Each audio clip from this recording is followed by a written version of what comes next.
Morning po sa inyo lahat. And once again po, humingi ako ng konting panahon sa inyo to listen to what I'm going to share from God's Word. So sa akin pong Bible reading, ang dami nag-strike sa akin this morning. I'm reading from the book of Mark chapter 15. Pero ito po, yung verses 16 hanggang 20 po ang gusto kong i-share sa inyo ngayong umaga. Sabi dito, and the soldiers led him away inside the palace, that is the governor's headquarters. And they called together the whole battalion. Sabi diyan, the whole battalion. Yung number po ng whole battalion during the Roman Empire, approximately or more or less po, 600 big and strong men. Yan po. So yan yung nakapaligid kay Jesus Christ doon sa headquarters po. At siya lang ang nandoon. Ano po ang nangyari? Bakit nandoon itong mga Roman soldiers na ito? Anong ginawa sa kanya? 17 po. And they clothed him in purple cloak and twisting together a crown of thorns. Yan po. So makikita natin dito. So nandun sila para imak, yan po, hamakin si Jesus Christ. So sinuotan siya ng purple cloak. Ito po ay kasuotan ng mga royal or mga hari po. And sabi diyan, ginawan siya ng koronang tinik. Sabi no, koronang tinik. And they put it on him. Isinuot po sa kanya. Hindi po natapos yan dyan. Verse 18, and they began to salute him, Hail, King of the Jews. And they were striking his head with a reed. Grabe no? So nakasuot ka ng koronang tinik, tapos pinapalo yung ulo mo ng sabi dyan, reed. Grabe ang sakit nito. Just imagine that. And spitting on him, dinuduraan po siya. And kneeling down in homage of him. Grabe yung sinasamba siya. Not because they acknowledge him as king, pero ito po ay act ng pag-alipusta sa kanya. Verse 20, and when they had mocked him, they stripped him of the purple cloak. Hinubaran siya, tinanggal siya nung sinuot na purple cloak na yon, and put his own clothes on him.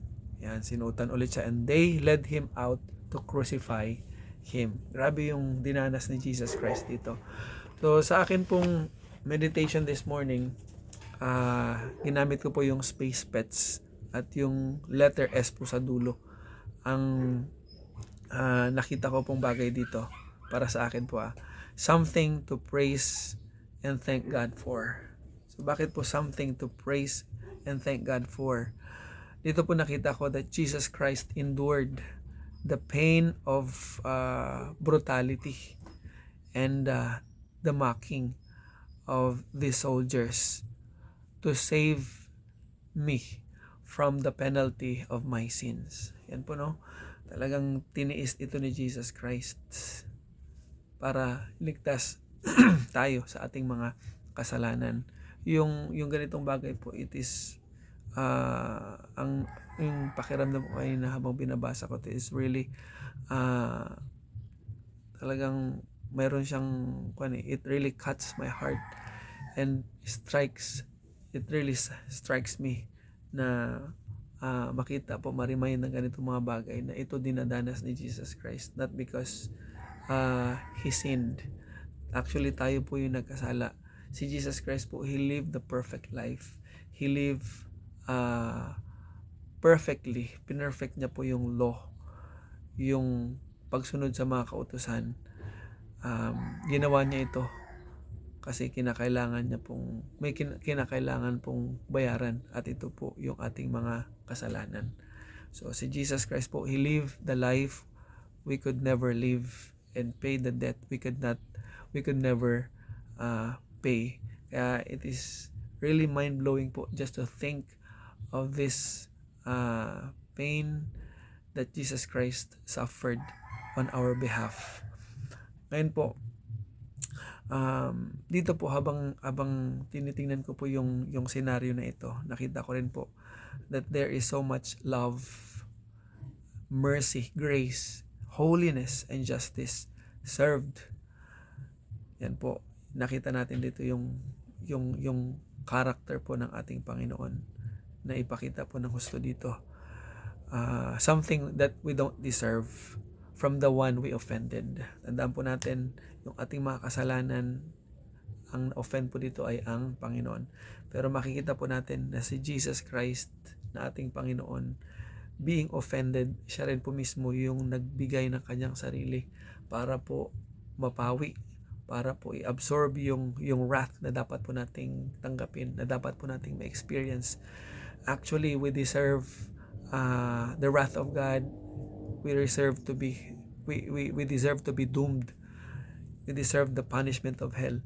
Pero because of His overflowing love, of His mercy, of His grace, makita po natin na yung kanyang ginawa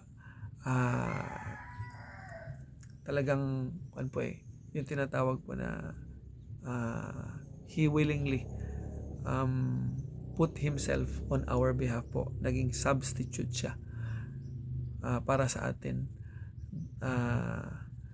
Sa halip na po tayo yung mamatay, yung parusahan, tinanggap niyang lahat ng kaparusahan po na dapat na ibigay sa atin just to satisfy yung wrath ng Father para po maligtas po tayo sa ating mga kasalanan.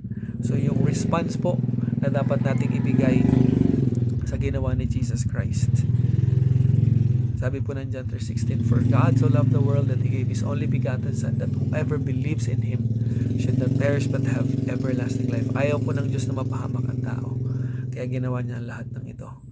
Pero maliligtas lang po tayo, magiging effective yung ginawa ni Jesus Christ, yung kanyang death, burial, and resurrection. The moment a person, a sinner, repent, talikod po siya sa kanyang mga kasalanan, at sumampalataya po kay Jesus Christ as Lord and personal Savior. So with this, mga kaibigan, viewers, I hope and I pray na makita natin na ang salvation po natin ay hindi sa pamamagitan ng ating mga mabubuting gawa, hindi sa pamamagitan ng ating effort, pagiging membro sa isang reliyon, pagiging matulungin, mapanalanginin, hindi sa pagiging mabait. Ito ay hindi rin sa pagkakaroon ng mataas na education, pagiging sikat, at pagiging mayaman sa mundong ito. Ang salvation natin ay sa pamamagitan ng pananampalataya sa ginawa ni Jesus Christ. Ano pong ginawa niya? He died for our sins. He died for our sins. He was buried and He was resurrected. And right now, He is in heaven. Nakaupo siya sa kanang luklukan ng Diyos. Naghahari, nanalangin para sa atin. And He is preparing a place for us. And someday, He will come back and kukunin niya ang lahat ng mga sumasampalataya sa Kanya para isama niya sa Kanyang paghahari habang panahon. So, ano po ang dapat natin gawin for us to be saved? Believe in the Lord Jesus Christ. Sampalatayanan mo siya, tanggapin mo siya bilang Panginoon at tagapagligtas. Kilalanin mo na yung Kanyang sacrifice, na yung Kanyang ginawa more than 2,000 years ago doon sa cross ay sapat na pambayad para sa iyong mga kasalanan. Tayo ay manalangin. Kung nais mong sampalatayanan si Jesus Christ, tanggapin siya bilang Panginoon tagapagligtas, gusto kitang gabayan, gusto kitang samahan sa isang personal decision sa oras na ito. Let us pray. Panginoon, salamat po kay Jesus na namatay sa cross ng Kalbaryo para sa aking mga kasalanan. Panginoon, I don't deserve it, but because of your great love, Panginoon, mercy and grace, ginawa mo ang lahat ng ito, Panginoon. Salamat po. At sa iyo ay meron akong kapatawaran, meron akong buhay na wala hanggan as you have promised, Panginoon, sa iyong mga salita. Lalo na po sa John 3:16. Panginoon, sa oras na ito, humihingi po ako ng kapatawaran sa aking mga kasalanan. Linisin mo po ako, patawarin mo po ako. And kinikilala ko sa aking sarili na ako po ay makasalanan, hindi ko po kayang iligtas ang aking sarili, Panginoon. At sa oras na ito, isinusuko ko ang aking buhay kay Jesus. Tinatanggap ko siya, sinasampalatayanan ko siya bilang Panginoon at tagapagligtas. Simula sa araw na ito, pumasok ka sa aking buhay, Panginoon, at ikaw po ang maging hari at tagapagligtas ko. Ikaw po, Panginoon, ang pumatnubay sa akin. Tulungan mo ako na mamuhay para sa iyo. Sa pangalan ni Jesus na aking Panginoon at tagapagligtas. Amen. Purihin po ang Panginoon sa inyong desisyon. Pagpalain po tayo ng Diyos sa araw na ito.